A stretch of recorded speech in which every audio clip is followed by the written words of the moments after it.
a Jaylen Brown type partner for Cade. To be honest, with the next few years. So I like the pick. I like the trajectory the team is on. I like what he's doing, and I like the consistency.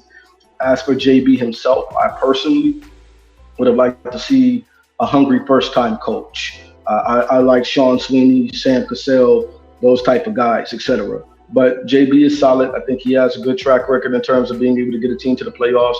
And he did somewhat develop that core that he had, though he did not necessarily develop shooters on the wing. He did develop those guys into winners. So I give him that. Yeah. So I it's a good hire, and JB, he has a good track record. Like I said, the 4 years he spent with Cleveland, each year they got better. And I believe when he comes in, he's going to come in. He's going to, continue, get these group of guys together. And like you said, Art just brought up about Herb Jones. He wasn't a great shooter. He couldn't shoot, but Vincent was their shooting coach over there, and it got better. And I believe by we having Vincent over as one of our assistants as shooting coach, he's going to help those guys knock down, be able to shoot the basketball, knock down shots, get that floor spacing, help this young core, even wherever the veterans that we bring in, that fit this squad. They're going to groom these young kids to be better, to be successful. We see too many young teams. Look at Orlando Magic. You see how they came out of nowhere. They was in the bottom with us last season before they turned around. They ended up becoming the 5th seed in the playoffs. OKC, the number 1 seed in the Western Conference. Yeah. We see a lot of those younger teams just developing and getting a lot better. The Pistons are not, to be honest, like I said earlier, Pistons was not a. You could say what it was about their record, but they did not look like a 14-68 bad. Okay, there was a lot of games they had opportunities to win the game. They played hard. They just could not. They could not, finish the course. So that's these guys. This Pistons team, they're hungry. Like I said, it just now we'll see what Trajan, what he gonna do when he make what moves, what veterans he's gonna bring in. Because we see now he wanted the versatile guys, the long, lengthy, versatile guys on this team. We just got 2 guys in the draft, Holland and Clinton. So, quite honestly speaking, that's why I believe Trajan is perfect for the job that we have that needs to be done, brother. Because if we look at it, New Orleans is a similar situation to Detroit, man. It's not an attractive free agent destination. And then the truth comes out with Trajan revealing that we even had agents claiming that they didn't even want their players to work out for us. So we were talking about getting guys like Dalton Connect, other gentlemen like that, man. And it turns out their agents didn't want them in Detroit. So if that's the case, if you have people avoiding Detroit like wildfire, you have to build the archetype of guys that you want. And I think that is something, man, as Pistons fans, look, I'm Detroit blue through and through, but at the same time, we have to be realistic. I think sometimes we get into this kind of delusional homer mentality of thinking the guys really want to be here, and just the honest, though it pains me to say it, they don't. Yeah. And so when we get these guys, we have to build these guys. Same way as Trajan built those kind of guys that he wanted in New Orleans and develop them, man. We have to start from the ground up. You have to keep it real, but this is not back in the early 90s when people want to come and play with Zeke and Joe and all that, man. We don't have that. And so we have to create a culture and create a pedigree again that people want to be a part of. So I like the way what he's doing. I like the way the trajectory is going, bro. I like Ron Holland. I think the young man was very well spoken. That's what I'm very impressed about. Very professional, and we also see the impact of having a strong father figure with him because his dad's been with him, hand in hand. So I like the young man. Looks like he's got good character. I think Trajan is showing really. To me, he's hit the ground running, man. I give the guy an A+ for the first month of employment, man. Even look at the trade with Quentin Grimes. He turned an often injured guy that, let's be honest, we weren't going to pay anyways. We weren't going to pay Quentin Grimes regardless. That was a Troy Weaver trade. We weren't going to pay that dude, man. We already got a guy in B. Stu that we're paying $15 million a year, and it looks like he should be coming off the bench. So we weren't going to pay Quentin Grimes. We turned him into a player that our best player wants to play with, and 3 good second-round picks. I think that needs to be very specific as well. Those are 3 good second-round picks that we got from Dallas, man. So, I like what he's doing so far. Big Willie Styles, man. How you feeling about this Bickerstaff, our new head coach with Detroit Pistons, man? Give me your thoughts. Uh, well, first off, what's up, fellas? I How was you doing, brother? I was driving. I had to take my daughter to work. I see you guys popped in, man. So I had to come in for a hot second. Of course, we're gonna have to discuss a little bit further tonight. You know, we're gonna have a show tonight, Dynasty Sports Network, to get a little more details into it.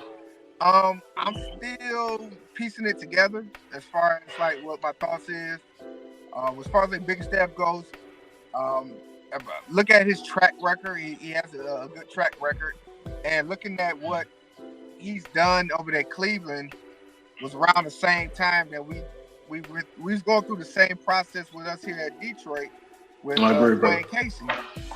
So they was on the same trajectory, and we see where they're at. They jumped ahead of us a couple years, basically, when we was at the same, basically around the same rebuilding process. Because, you know, of course, he took over for John Beeline over there in Cleveland, because John Beeline, he didn't finish out the season coming out of Michigan. And what he was able to do, honestly, I wasn't foreseeing him being fired, which to me really wasn't his fault. You know, with Mitchell going down and Jared Allen going down, they wasn't going to be able to get past, you know, Indiana and them in the playoffs. So that's what really cost him the job. So he seems to be a qualified coach. But for me, what I'm getting this sense of, I would say, deja vu, new GM. Get a head coach got fired from his previous team after having success with the previous team. Draft a player with athleticism, skill, but can't shoot right now in the lottery. It's kind of giving that familiar feel right now. I feel you. So I have in some ways, I have to say that point, but to me, it could be a different situation just for the simple fact the guy that we're drafting, we're not putting him in a position to where, you know, he needs to be successful or needs to be put into like a starting lineup right away. So that's one major difference from the previous regime. But to me, right now, it's looking like what we did before. So I'm cautious. I get where you're coming from, usually being cautious with it, but I think that what Art was saying earlier, like what Trajan has done this past month and a half, he has done a great job. He's making little moves already, and you turn around, you bring, because he had JB Bickerstaff as one of his top guys with coaching searches anyway. So he believed that that JB Bickerstaff could come in and help develop this young core, which brings to a couple of veterans. Like he did the 4 years in Cleveland. You know, last 2 years he was, you know, they made the playoffs. So he did a good job on that. You muted. You muted. Muted, bro.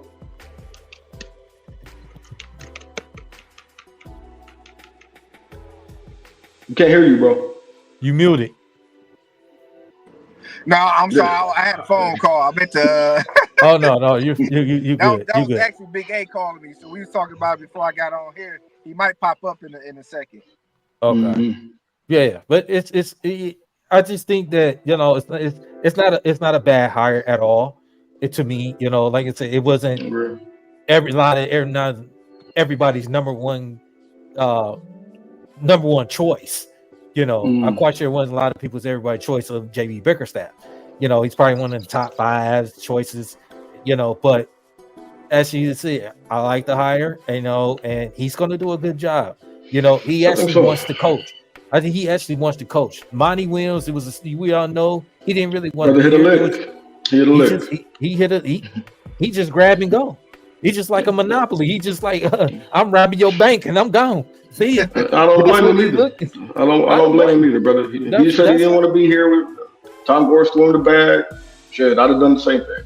And still got to pay him for the next 5 years. So, you can tell, like I said, throughout the season, you can tell that it was at a point in time where you pinpointed that he wasn't all the way there.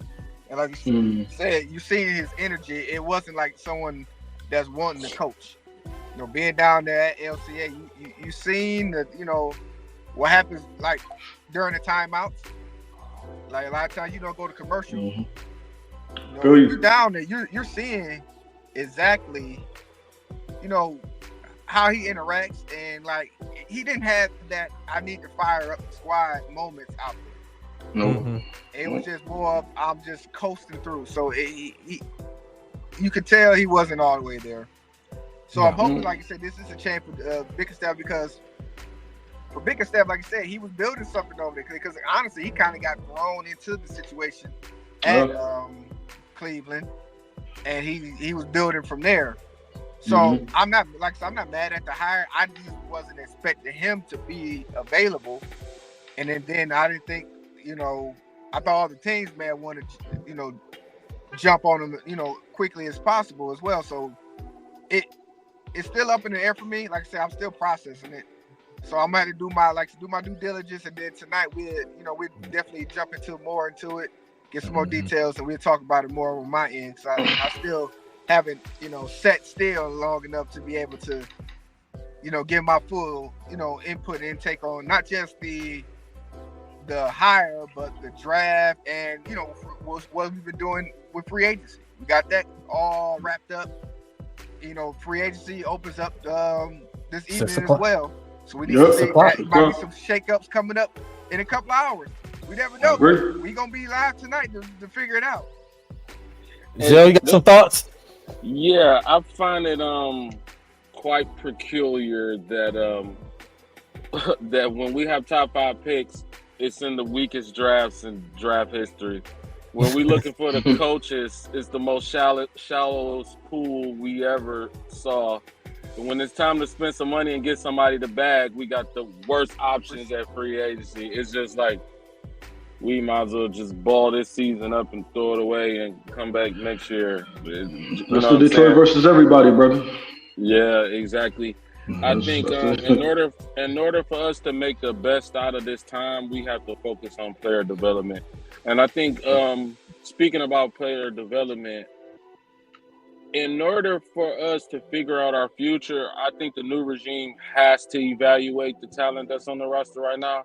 A lot of people want to automatically assume that Ivy wouldn't fit, that Duran is not going to fit. Like, certain players are so ready to just get rid of guys without this regime actually watching these guys on a day in, day out basis, and watch these guys gel and grow and kind of figure out if it can work. Like, obviously the shooting is the elephant in the room. I think everybody would agree with that.